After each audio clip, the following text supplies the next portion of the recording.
R. Everybody's saying R. Let's see if they believe it. Yeah, we believe it. Our maybe teams. No gangplanks yet. No gangplanks yet. Maybe misfortune. If you do your entire cast as gangplank, I will pay you. You will get fired, obviously, but I will pay you. You know what? The really great thing that I found out is, do you know who is the voice actor for Gangplank? No. Tell me. All right. So I'll give you a hint. All right. So he's in another game.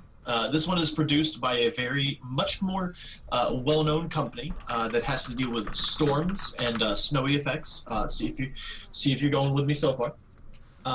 But if you can easily be able to tell that, he says a famous line that deals with the time of the day. What guesses you got? Well, that's pretty easy. I don't know about you, but it's high 1 o'clock. Oh.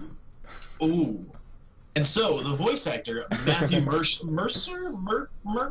I always forget how to say his name exactly. Mercer. Mercer, we'll go with that. He actually is the Gangplank voice. I was very confused for a while, but then when I kind of like listened to it more, I was like, oh, I can definitely see this. Same bands as we've seen in the first 2 games. Draven, Nidalee, Lulu Janna were kind of taking out the Ardent abusers little bit by little bit. Zaya and Sejuani still coming through from that first and second game ban phase. Yeah. And Galio first picked. With Galio being first picked, it's kind of almost a dare to Illinois to see if they're going to pick up a Kog'Maw-based comp here. I dare you. Farmboy is very well known for his Kog'Maw. He can definitely be able to do it. But again, they're going for this first pick grind. Coach, your team's going rogue. I'm just, one of these days, man. I'm just the assistant coach. So now we know that that either A, team doesn't respect you, or B, you're an honorable man, and in between the game, you did not text your team the 2 words, no Gragas. Oh, yeah, I didn't say a word to them whatsoever. Nice. If they're listening to the stream, they'll Integrity. See it. But if they didn't, then they don't know that I am not a big fan of Minsus Gragas there in that last game. Now, again, if they pick this Kog'Maw, it's very possible that there could be a huge difference. There could be multiple different layers of what they're looking for overall in this composition. Yeah. And with that as well, I did want to mention Korean Danny is coming in for U of I's team instead of Topopotamus. Now, for those of you that are new Topopotamus got benched. U of I thing, we have a substitute. His name is Korean Danny. He's a great guy, and he is known for playing very strong hard carry as well as just some kind of tanky bruiser top lanes, basically. So stuff like Gnar, stuff like Jace, those kind of in-betweens, basically, that most people would not be normally expecting. Yeah. That's where Korean Danny comes in. This Thresh is a hard call that it's going to be an Ardent abuser in the bot lane, and that the MSU bot lane needs to abuse it early and have more reliable engage than the U of I comp did when they were against them. Rakan wasn't enough. Yeah. Thresh should be enough. Yeah, and it's just it's kind of a telegraphed here. They're going to try to look to carry out with Xenon Cast as much as possible. They're going back to the Orianna. They did not want that to go through the second rotation ban because they know that if that goes into the second rotation, it's probably going to be banned away since they're going for this protect the Kog'Maw. So what support do you think they're going to pick to go with the Kog'Maw? We have Lulu and Janna, his best potential guys off the table. I'm thinking it could be a Taric here. It's very possible it could be Taric. It's also very possible that they could go back to the Braum that they showed was very strong in Game 1. Yes. Braum, although it's not super well known, if you're able to do the Q onto Braum, Q with Braum basically onto the other champion, the Kog'Maw just activates the W and shred, they're stunned. So it's kind of like how the Ashe Braum lane was very popular for a while just because of the fact that Ashe could proc her Q off of Braum's stun basically as well. So it's very possible. I agree. It's kind of a 50-50. I think that overall the Taric might be a better idea that they're looking for because it could be protect the whole entire team basically. But Braum is definitely good that if they need that amount of extra engage, that amount of extra CC basically layered on as well, that Taric might not be able to. Ginormous Noob also in his champion repertoire, he has Nami, Karma, Bard, Taric, Sona, Lulu as his top played, and I think, oh wow, now this would be interesting. Yeah, this is another good idea of doing protect the carry comp if they wanted to, since Braum was banned out. Give it to me. No, don't do it. I think the Taric. No, that's a All right, he's Morgana. going for Morgana. All right. Well, I know that they thought about That's it, and I'm gonna say they made the wrong decision, but I actually think Morgana is such an excellent champion. Stoneborn Morgana is really fun in her interactions with Ardent. That spell shield is super powerful against these hard engaged teams and in protect the cog comps. And you already have the Orianna shield for like a quote unquote normal shield. So I still think this is a good pick. Yeah, and then with that as well, Not quite Morgana fabulous, can go on her E as well. It does happen to proc the Ardent Sensor as well. So it's very possible that we're going to see another actually Ardent Sensor support here, Right. without a doubt. Ooh, just the Sivir comp potentially? It's very possible. It's a good idea for the engage. I'm kind of not seeing where they're going to be proccing off the Galio, though. It's very possible that Jarvan could be sitting in here. Jace, I'm not really a big fan of. They're leaving off this for the last pick, but Korean Danny is very well known for, like I said before, those carry top laners. So they're going to be matching a carry top laner with a carry top laner here, I think. Yeah. Yeah, this is going to be an interesting game because Loteria has just kind of dominated lane in the first two games, and we don't really know anything about Korean Danny besides, obviously I don't, but we don't know what he's like in this series, in this matchup in specific. And so it's going to come down a lot to that top pressure in the early game. But, of course, Morgana can make bot lane really, really back and forth because of, how much you can snowball off of hitting one Q. So we'll see how that plays out, too. And it's a Gnar pick. I like it. Yeah, I think that the Gnar is an overall good idea here, just in case as well that for whatever reason it's not Loteria playing Jace, it's instead the Indian Mama that's decided to go for it. It's very possible that it could have been a Galio, but it's seeing as that's not, that they're just going to go with the Indian Mama is going to go back into Galio as well here. This makes for a better overall composition, I think, for U of I that we're looking for instead of going for that Azir. We can definitely see where the engage is going to come in. We can see where the team fighting process is going to happen. Again, though, with MSU, I'm very kind of confused. Maybe they're going for this kind of siege kind of comp, basically, but this, other than Galio, they have no front line. So once that Galio is dead, or once they get by it, Elise, if she goes the same build with what Noob Squid went before, she's going to be very not tanky whatsoever, and that Kog'Maw is going to shred you. Yeah, and that is a cleanse on the Orianna. I can just barely peek it out. Not sure what the other sums are. It looks like it's barrier heal, if I'm looking correctly, for the Kog'Maw Morgana lane, and then obviously TP coming in for Korean Danny. What a surprise! Who knew? Not me. Yeah, right. Man, yeah, I very much, I love seeing Morgana play. I think Morgana is, not only does she make Thresh's life difficult because you have to hard commit if you want to get the follow-ups on your Q, or you have to like incredibly bait out your opponent, get those mind games going. And I think those interactions are really meaningful and show a lot of the player's skill. So you have on one side the spell shield of Sivir versus Morgana able to give a spell shield to anybody. It'll be some interesting interactions. But if I'm Morgana, I'm thinking as a support main, it's a little difficult to see who I want to queue, who I want to lock down on MSU. You can use it for peel, I think, primarily on the Galio, Elise, and Jace, but there aren't going to be a lot of offensive opportunities. Yeah, I think that I agree with you here. It's not going to be a lot of like Morgana landing with a Q and going in, unless it's onto like Thresh or Elise for whatever reason. But if it gets onto Galio, and if Sivir's quick enough and doesn't, or, and has her E up basically, then they wouldn't be looking for those advantages. But I agree. I think that it's more that we'll see like Morgana flashing in, doing her ultimate, or having somebody that she's backing up with Mitsu's Gragas as well. That as soon as that person comes back, boom, we land the Q from there. But that's what I agree in that sort of same sense, where it's not going to be used on the offense. And with the Thresh like Lantern, unless you can get the damage out on the Morgana, like right on the Morgana, whoever Morgana hits very quickly, then Thresh will just Lantern them to safety. That thingamabobber-jigger thing, right? Yeah, the thingamabobber-jigger thing. The root on... I'm so mad that I don't know what the Q is called. I know the W is Tormented Soil. It's not Soul Shackles, because that's her R. That is her alt. Alright, put it in the chat if you know. The first person to know it before I Google it will get a Jack Buck. Isn't it something to do with like binding? It's definitely dark binding. Dark binding. Alright, that's why I don't remember it, because it's the least memorable name you've ever heard. I don't know. I think that anything that Kale does in general is like the least memorable thing. That's true. That's true. Alright, we got 23 seconds left in. I hope you guys have been enjoying your time with myself, Jaxella, and Sing Ships. I'm going to give a quick plug. You want to be following this channel, twitch.tv/MWECmain. We are broadcasting here Mondays, Tuesdays, trying to keep the Midwest alive in League of Legends. You can follow me at HelloJackH and Sing Ships. Don't follow me. Don't follow him. Anywhere. Don't follow him anywhere. I have a Facebook. I have a Twitter that I use just to check for like. But don't do it. Tweets. But don't do it. You're gonna get way more. You're gonna get more followers than I ever would. The reverse psychology. The reverse psychology. Yeah, how about this? You can follow me on League of Legends as I climb out of Plat 2. There you go. It's hard. It's hard out here because it's basically Diamond 5 and it's just all the assholes. It's just worse, honestly, in my personal opinion. Because it's the people that actually decayed.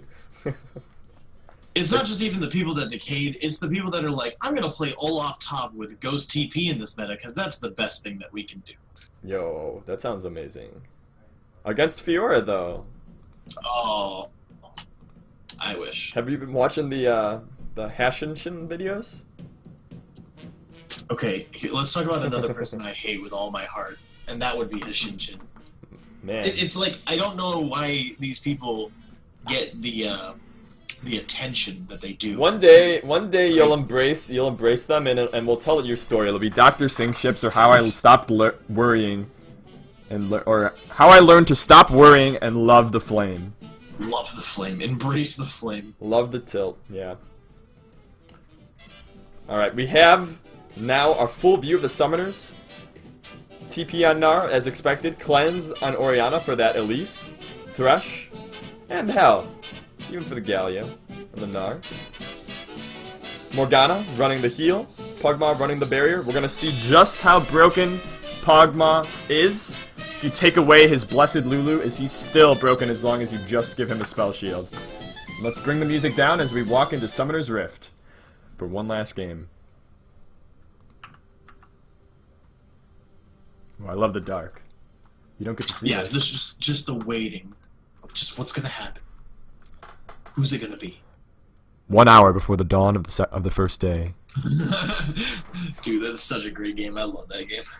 Sick game. Oh, that's why. It was a jungle DC. Haha. Tricked y'all. Alright. Bring the music back up. I'm always prepared for this, folks. We're here to entertain you. Indian Mama is here to win. The Noob Squid here to win. Dillerin here to win behind the door. Lotiera, Korean Danny, the rest, all here to win. But myself and Sing Ships, we're here to educate and to entertain you. Looks like everybody's back in the game, though, so they're going to be able to actually do their job of winning. But isn't that the sad thing about being like a player in something? You know, like, it's very rare in life when there's just a straight-up loser to a scenario.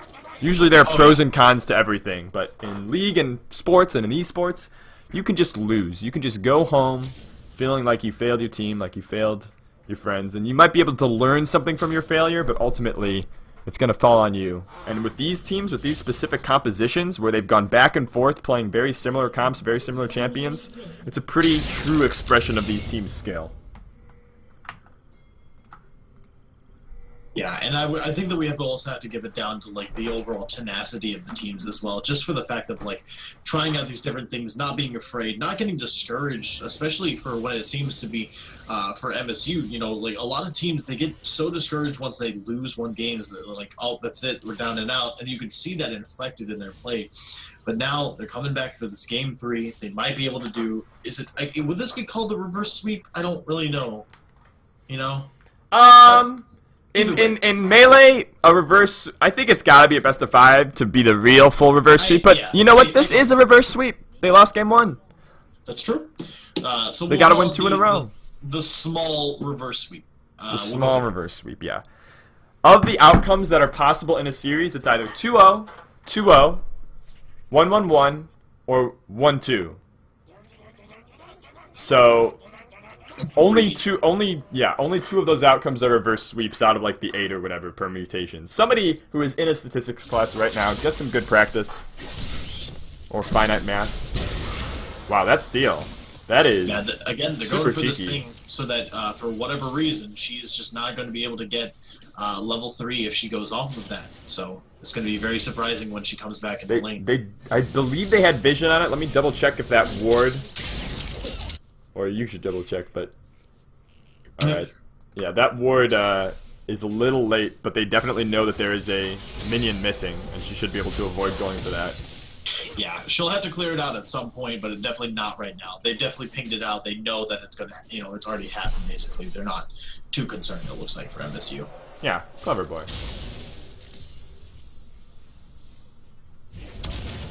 As ever, starting in game 2, we're gonna have looks like relatively calm start. Yeah, again, I'm not going to see... I don't think that there's going to be a lot of fights. We've seen that Gragas has started for this red side start, basically. Sooner or later, he'll come down for bottom side as well. So I think that will be the best place scenario for fighting. But so has Elise, so it could be a very quick invade. They might be doing what U of I did last game. We'll see. Yeah, the cheeky little invade, force him to use smite, then use that pressure a little bit. Yep, looks like... Oh, the instant smite. It's like, I see you 5 steps ahead. The first Q coming out from Thresh, super wide on the Kog'Maw. Yeah, it looks like they might be trying to set up a dive here, or at least Elise is just invading into the jungle of MSU again. Going to be taking away that Gromp from him, but he does, I believe, know... Nope, he does not know, actually, that it is happening right now. He might be able to assume he pinged it out. He thinks that it's there. He's going to have Farm Boy check for it. Yep, it's gone. Confirms their suspicions, and he might go and invade the same Gromp.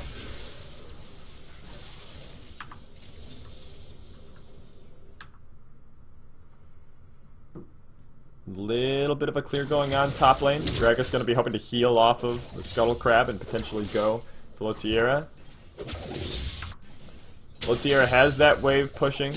So there will be a slight opportunity as long as Korean Danny plays it well. Oh, but he goes for the invade instead.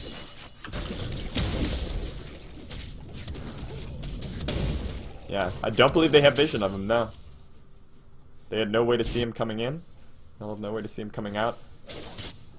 Yeah, it's going to be hard because, again, it's just a trade for a Gromp, basically, but he might be looking for this play top side, might be able to blow a flash. Don't really see so much else coming out after, though. Yeah. Pretty basic in the mid lane. Xenon Cass, which is legendary Orianna, returning after that Game 1 performance. The Magi Soul Stealer. I'm really hoping that he doesn't go for the Magi Soul Stealer here, because that would not be the smartest ideas. Yeah, it'd be, at this point, it'd be disrespectful, but Galio is not Cassidy. And Thresh is not Janna. No ganks coming through, just the junglers stealing each other's camps, rotating around the map, looking for the first slip up from the laners to capitalize on. A lot of damage done there again. Ooh, there's a grab. But immediately the turnaround Q, yep. Pretty much an even trade. Yeah, it's definitely a lot harder to deal with this Morgana, because even if you try to do something, basically she just Qs you back as well and gets a nice bit of more damage coming in from Cog. We see that Simbra's already down to like 0 mana whatsoever. So. Yeah, she's hoping for the spell shield to come through. I don't know about that hook. I guess it got the E out, which is a longer cooldown or a similar cooldown, but I don't know. Well, as I believe Jet said, you miss 100% of the hooks you never go for. That's right. Also, Michael Scott said that. Oh, yeah. Yeah, and ooh, see this Gragas up here? No vision of him. Let's see. Yeah, this is a little risky. They don't know exactly where Elise is going in, and then Xenon Cast is going in for this fight. Yeah, Indian Mama got a little bit of the bait off on him. Ooh. And surprise! Just when you thought you were alone, it's the Flash E.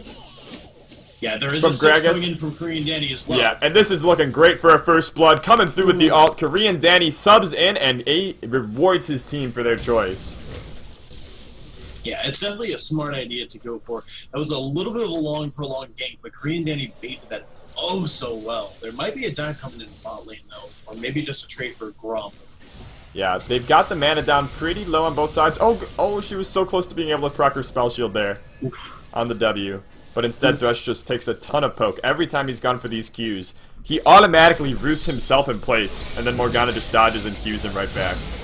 So actually, a bit of a knowledge, if you're playing Sivir and or as well Nocturne, you cannot spell shield AoE spells. So things like Morgana's W does not proc off of it, actually. It doesn't proc it? I thought it procced and then she took damage immediately.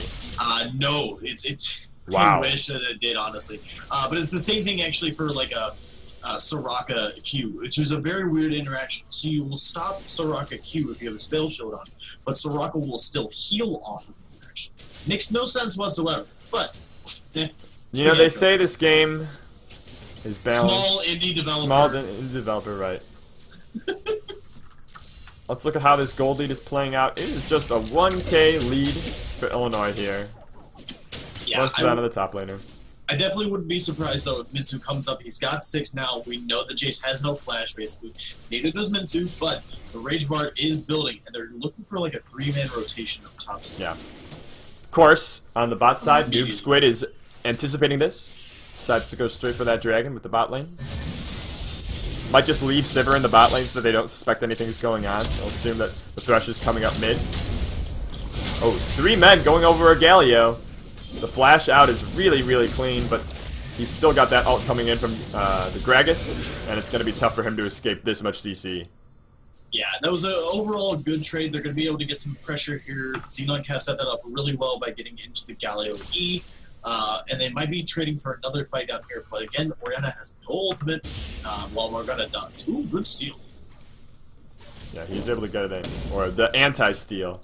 Yeah, this is just another member of MSU caught out. Yeah, this was not a great idea. They should have just gotten the dragon, backed off, reset, done what they needed to. Going for a blue steal, not so smart. They could have done. Greed.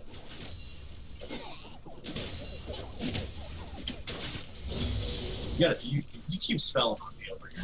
I know. After you didn't catch up on the first one, I'm like, how often can I get away with this? How many times is it gonna happen? I'm like your dad when you're 3, and I'm trying to spell stuff so that you don't know what I'm talking about. Hey, it's time for your BED.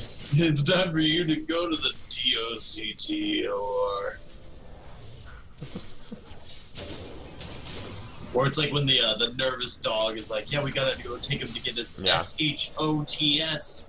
But Farm Boy, not a very nervous dog right now, as almost every single hook has gone nowhere, but wow. Ilsarin goes in, but once again, there's the root coming through as Lotiera bullies Korean Danny out of the lane, despite the fact that he was able to get that first blood gold. Yeah, he was able to get his still the ultimate MVP. off, but again, you're just not able to trade a lot until Korean Danny's going to be able to get some more items up in this repertoire. I do like the Frozen Mallet first build, though. It looks like it's going for it.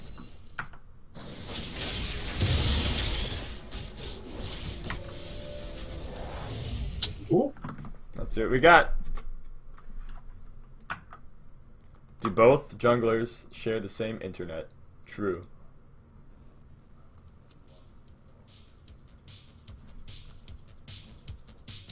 McDonald's Wi-Fi, the classic.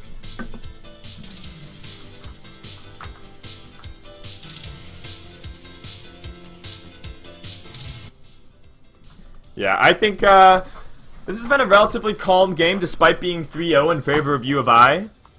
I think that they've done a good job of keeping the attention away from bot lane, letting Kog'Maw and Morgana just scale. I see this Thresh is getting a little bit impatient with his hooks and the inability for their team to set up plays bot lane, and it's kind of robbing MSU of their early game advantages, at least their theoretical advantages. Yeah, I think that it's been very difficult for seeing where MSU can be able to fit into here. Yeah, they were able to get the dragon, which is great. They might be able to try and set up what they did before and try to go for the Rift Herald overall, but it just seems like MSU's not really finding where they need to be putting in their first places. You know, the Sivir's going to scale up, yeah, and she's going to take the time, but is it worth it to versus a Kog'Maw who's just going to scale up that much more? Yeah. I have fear in my heart for MSU. I know that you are intrinsically biased towards U of I. It is by no fault of your own. And therefore, I have to be. There's always a bias. Implicit, yes. So I have to be equally implicitly biased or explicitly biased towards my boys at MSU, despite the torture that they imposed on IU last year in the U League of Legends with their NASA support. Oh no, Korean Danny. I think, is this a D? Woo! You thought it was a DQ in the middle of the wave? That would have been awful. Yeah.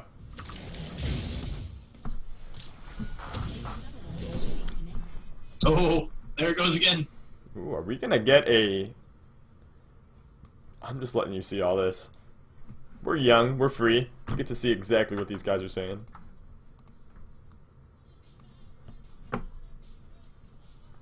Jung is lag. There we go. Looks like we're back into it one last time. Yeah. Here we go, bot lane. Their pressure finally paying off as they just push Farm Boy and Ginormous Noob out of their lane. Yeah, I'm pretty... yeah, then I guess I have to retract my analysis from earlier. I wasn't paying close enough attention to the tower hits that they were getting. They were just slowly chipping away at that tower.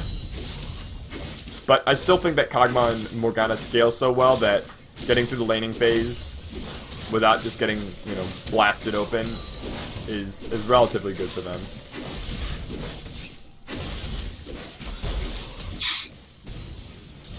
You looking at the chat? Oh, yeah. Yeah. So now Kog'Maw has a farm lane. Looking at the bright side, looking at that MSU bias. Oof. That like swift Q, just doing that much damage on Elise makes her have to pop. Ooh, look at that 4-man descending on the top lane. Yeah, Green Dandy's got to get out of here soon if he's going to realize what's happening. Yep. They already kind of pinged it out. But the rotations from bot to mid, fouling from the bot lane. Galio trying to come up and potentially provide support, but he's going to have to walk over. Oh no, he dodges the ward, comes swinging right back into the mid lane. Yeah, there should be an immediate trade going from mid lane instead, basically, which I like a lot better rather than going to top lane. Of course, U of I does not care about tier 1 top. They believe that it is a lie, much like the cakes of old. Haha, XD. XD. Yeah, I think that this is just going to be a better trade overall for So U. Cracking up the mid lane tower is much better than mid lane tower and a half, pretty much. Mid lane tower and a third. Yeah, third. Maybe a third. Ooh, but they aren't able to clear that wave at all. Yeah, It's not the U of I rather. Yeah, U of I comes up so strong there. Looking for a re-engage again as Morgana's looking for the snare. Misses, unfortunately. Gragas is in the wrong place at the wrong time. Yeah, U of I really suffered there. MSU with the great rotational play. They said, okay, you say one mid turret is better than one top turret. Well, what about 2 top turrets for 1 mid turret? What about 2 top turrets and Rift Herald?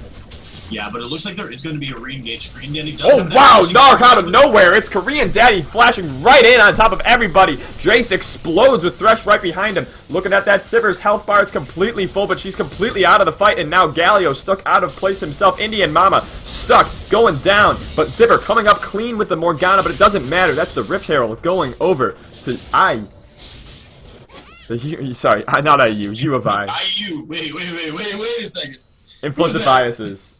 Implicit biases. Listen, my play-by-play is as clean as their team fights. It scales proportionally. It's true. And that mess was really, really rough for MSU because they didn't have their AD carry doing any damage pretty much that whole fight.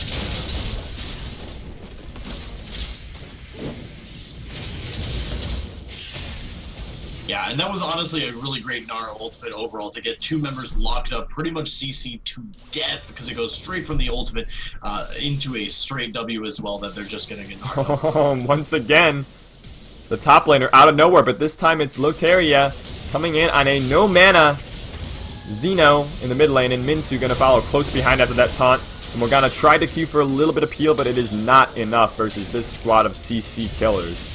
Yeah, that was a good use of the double TP. They were so focused on the first TP that came in front of them, they forgot that Jace also happened to have a TP coming behind them as well. You were so focused on whether you could respond to the first TP, you didn't think about whether you should. Yeah. Yeah, Gnar It again always tilts me. overextending. It always tells me whenever I think of the double TPs that happened versus TL in that one series where Piglet thought he was just They've one been tilted to this day. They never recovered. They literally never recovered. Can't stop. That was their peak in the last 5 years. But this is MSU's peak right now in this series as they try to look for the reverse sweep, taking so many objectives. They are now on their 4th turret as U of I sits alone on their 1st. And they sit about 1k up. Not too bad of a gold deficit, but they've also got 2 dragons to their name. U of I, of course, has that Kog'Maw in the bank, just waiting.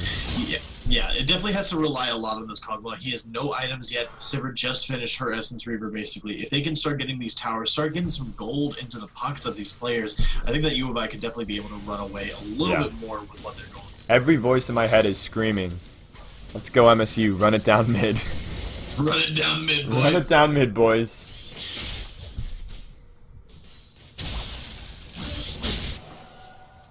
A little bit of posturing here. Thresh got to clear that turret. Hey, there's a Gnar. Yep, they've spotted most of the team out. They don't know who's backed quite yet. But wow, red team is starved for vision. Yeah, it's really hard after that. Or sorry, do you mean blue team? Or well, it depends. No. Yeah, because there's I. certain places where red team has got a lot of vision. They're good around the Baron. Top side. Yeah. Yeah. The bot side, not so much. Definitely starving for vision there. Yeah, and I think the bot side is more relevant here with that turret being still up, and I think that they're not going to catch Jace with the rotations. You can see him right now. He's trying to avoid that. I don't think he got spotted. Oh no, they pinged it. They got him. All right, never mind. Good warding. That little ward in the jungle just barely caught Jace under the rotation. I think he knew it was there, but ever so much. Yeah, and that's all you need though. That's what a good ward is. Yeah, this is overall a good place where U of I should be looking for a fight. They see Sivir's bot lane basically, and she doesn't have TP or any fast way to get there. They should be looking for a fight as soon as possible, blowing that up before Sivir can even try to react.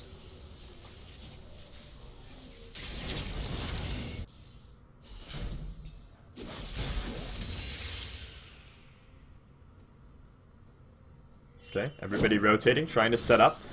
Blue team sitting in squads of 2. They got the buddy system active, except for Sivir, who's got, you know, her spell shield, I guess is her buddy, and sitting at her tower.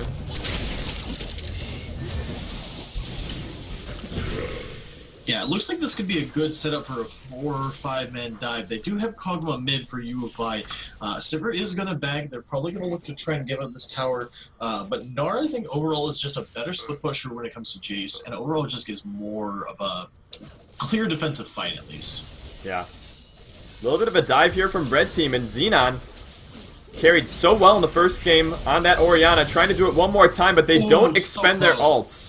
I think that they held on to their ults way too long there. I think Xenon should have just gone for his patented one-man ult. He delayed, he delayed. They were waiting for the Sivir spell shield as much as possible, but that Sivir spell shield could have been covered as soon as Orianna ults, then the Gragas ultimate's back, or Gragas into then Orianna. Either way, like you have to just commit. Done it. Yep. Yeah, pull the trigger. Pull the trigger. Pull the trigger, baby. Shoot me! Do it! Do it.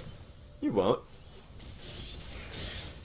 In any case, the gold lead has now shrunk to a simple 4K in favor of MSU.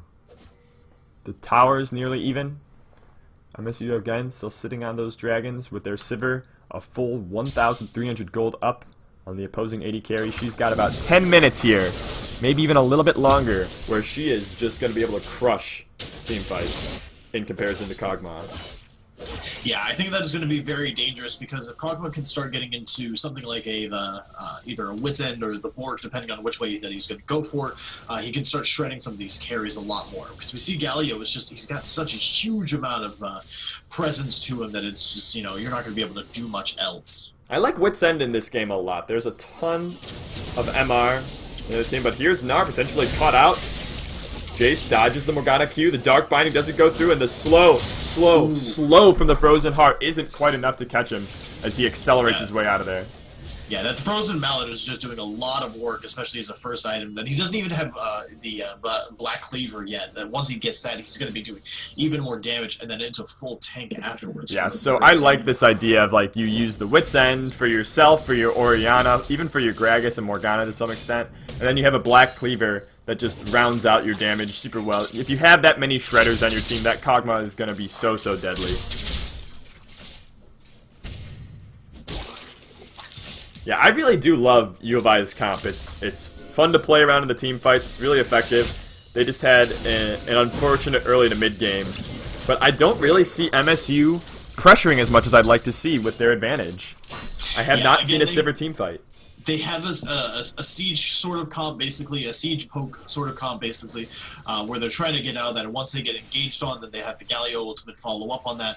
But it really relies on U of I getting that great team fight prowess, which I think that they can be able to do, but it's going to hinder on how well Gnar can get these good ultimates across. We saw that once they got that one good ultimate, that was a great fight, and they got a lot off of that. Now let's see if Gnar can get that second great ultimate and still get more off of that. As long as he's got Flash up and he's in Mega Gnar, I believe. But to get to that point, you need to get this team out of position.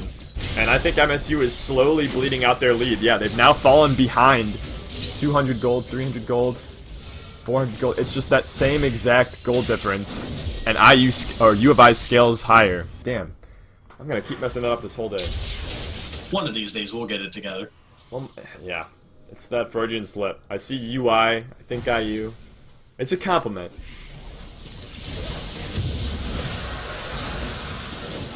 U of I on the board with their first Dragon of the game, preventing MSU from getting the triple Water Drakes. It would have given them so much regen.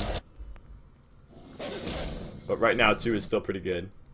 Yeah, it looks like MSU is making the good call here to go for Baron. It's not been warded up. There's not a lot of vision on it. They might be able to burn it down, and it looks like U of I can respond. They do not have the mid lane priority, though. They only have top lane priority. There is a TP coming back in on the backside of it. They know it's happening. Alright, he's going to be able to go in and try for the steal, but Elise is able to outsmite him with a full level advantage in the fight. Breaks out. It's going over to the top. It looks like Galio is going to be the first to go down. Morgana trying to chase him down. Gets that last Q. But everything else stays calm. Yeah. So that's a 4-for-1. They were able to trade off quite a bit there. Sivir being the only one to get away with the Baron. That was a beautiful ultimate coming in from Xenon Cast as he was able to throw the ball right onto the Gragas, got 3 people entrapped into it, and basically Korean Dandy just zoned away the Sivir with him and just Gino by himself. I have no idea. I have a little thing on the bottom. It's like the team fight UI where it's just the 10 champs on bottom, and I can't remember how I got it. I will have to figure this out. I will press every button. No, it's bad. Maybe the eye helps. What is it? Scoreboard minimap, score display? I don't know. Somebody pressed a button that I don't even know. Yeah, I was freaking out, dude.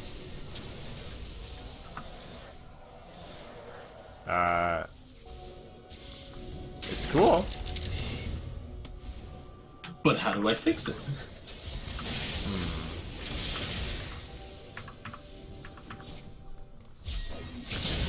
God damn it. Oh, that's so trolly. I am so stuck.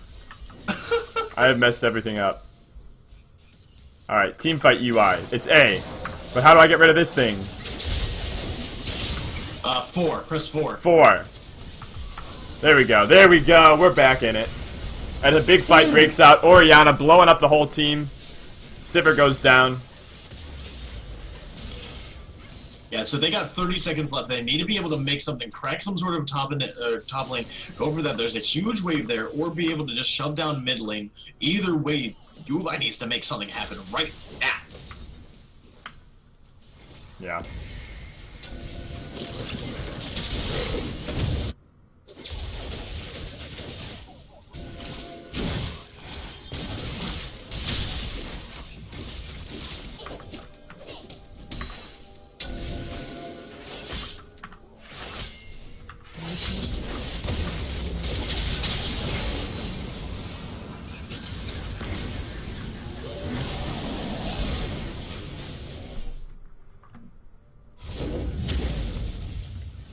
The siege continues. as I continue to try Are to you, are you fight. still having trouble over there? Yes.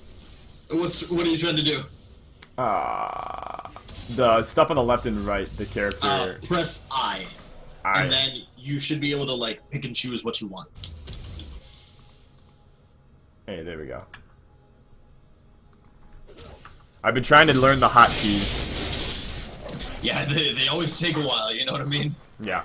I had a, like a graphic open, but it wasn't on my graphic of all the hotkeys. Luckily for us, not much happened. U of I just was able to turn the game around. You know, nothing big. But this is what happens. Kog'Maw goes online.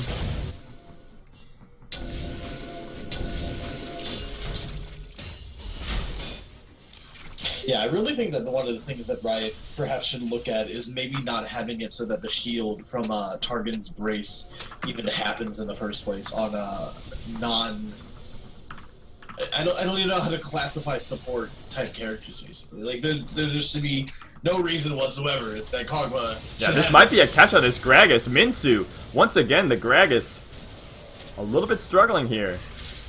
Now, he's done good in the game overall, but these guys have been having trouble with the, ooh, nice 3-man ult for the disengage.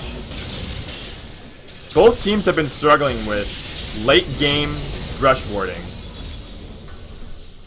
Yeah, it's been very hard that once you have one person, you should be trying to go with another person when you get to that late-game team fighting prowess.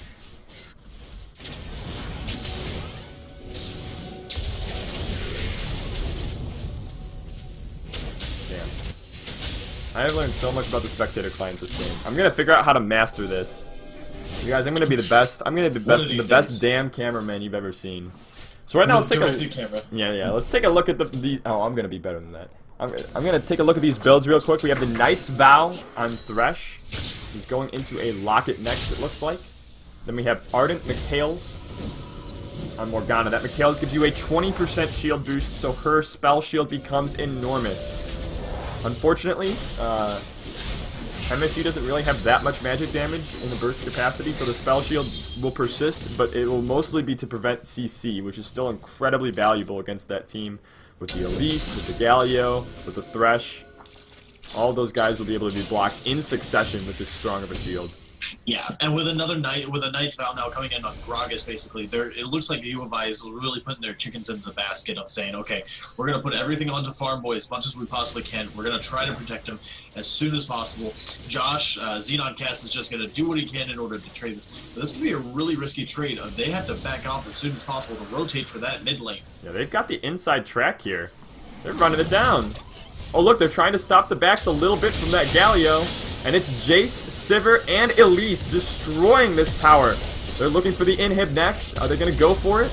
A little bit of hesitation. They leave a couple guys behind, and it's Galio versus Gnar, as Gnar just treads through this Galio. That Black Cleaver coming in the clutch, but he flashes out, and everybody to the rescue. It's Sivir ult trying to turn this around on Gnar, who's able to flash out right by himself. But it's the hook coming through from Thresh. No, it misses, but a flay was all they needed. And they were able to slay Korean Danny, who's now 2-2-6. Yeah, there seems to be a definite miscommunication. This is the second time that Korean Danny has gone out by himself into some sort of solo kill and just stays too long, too much there, basically. Yeah. Now, to be fair, Galio's intention there was to prevent him from going back, and they must have assigned. I would imagine that they assigned Korean Daddy to be like, okay, you're the guy who has to fight him to get him off our butts. Yeah, and without a doubt. But the problem with that is that even if you try to fight Galio, he's just going to ult into the team fight in either way, or ult like away. we just saw there, he flashed away, and then he has the rest of the team coming for him. Yeah, and you burned your flash too, so like it's not like, I don't know. I think Korean Daddy probably should have held his flash there. There was no safe way out of that fight. Yeah, especially with Baron coming up so quickly, so fast. I do think the Thresh flashed though, so it might have been 2 flashes for 1. Yep, here comes the Baron fight.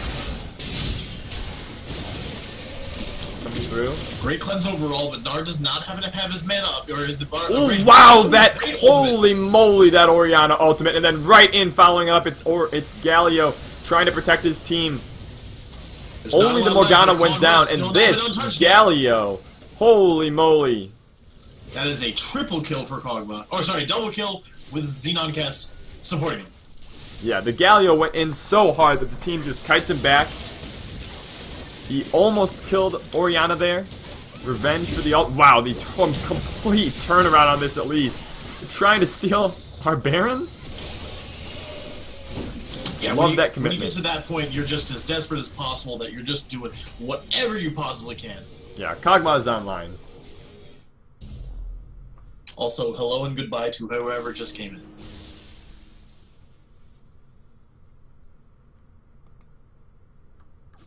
Damn. This is feeling like the clock had been ticking on MSU the entire game. They had that 10 minutes that we were talking about where Sivir was up the full item. She had her Essence Reaver, whereas Kog'Maw had nothing. And they did not fully press their advantage. They went for the strong Baron call, the risky Baron call, blew up in their faces, and they've been struggling ever since against U of I's better scaling team comp. And the better This team has just fighting been comp. very difficult for Sivir because that Orianna bolt has been trained on her. As soon as that special is gone, you will expect that to come right for her. Yeah. And once Morgana dies, you have no more opportunities to get the Ardent Sensor out there. Redemption, actually. Oh, from death. You're right. You're right. just that. The little one bit of last. extra. The one last. Top Would you you off call for that the road. her redemption, perhaps? Yes, I would call that. Yes, that is when you go to the pearly gates and they say, "Hey, you died too early in that team fight. You get one more shot. You have this broken item. We want you to use it." But Sivir trying to use her broken stuff. It's an ult going all the way in on that Orianna that decimated them so hard in that last fight. Galio once again stuck in the back line, but this time he's a little bit bigger. He isn't able to ult. He actually gets rooted up by the Morgana. What plays, but he is still surviving. The Gragas finally come to the forefront. We made fun of it. We said it wasn't the best pick, but he is able to carry through this fight. But finally, a grab comes through. Kog'Maw's still alive. He's blowing them all up. The spell shield is unstoppable. It is Gwynsu's, Bork, Hurricane, and the puppy reigns supreme with his And that friend, was a the Drunkard. 4v5. Gnar did not TP in. He did not come in whatsoever. He tried, but he couldn't, and he stalled it out, and now he's coming in at the last second to take this pivot. Yeah, Farm Boy and Minsu and Korean Danny are now going to be able to take so much of Yeah, I MSU's think that this base. might be GG, actually, because there is only 8 seconds left on Elise, and by the time Korean Danny is just going to snarl And they do through this 4,000 along with to that the Kog'Maw. Nexus. They have 6 seconds. Ah, yeah, she's given up, trying to protect that KDA, but that will be the game. It is U of I coming up 2-1 over MSU.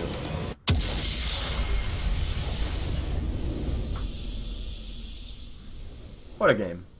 Look at that happy doggy.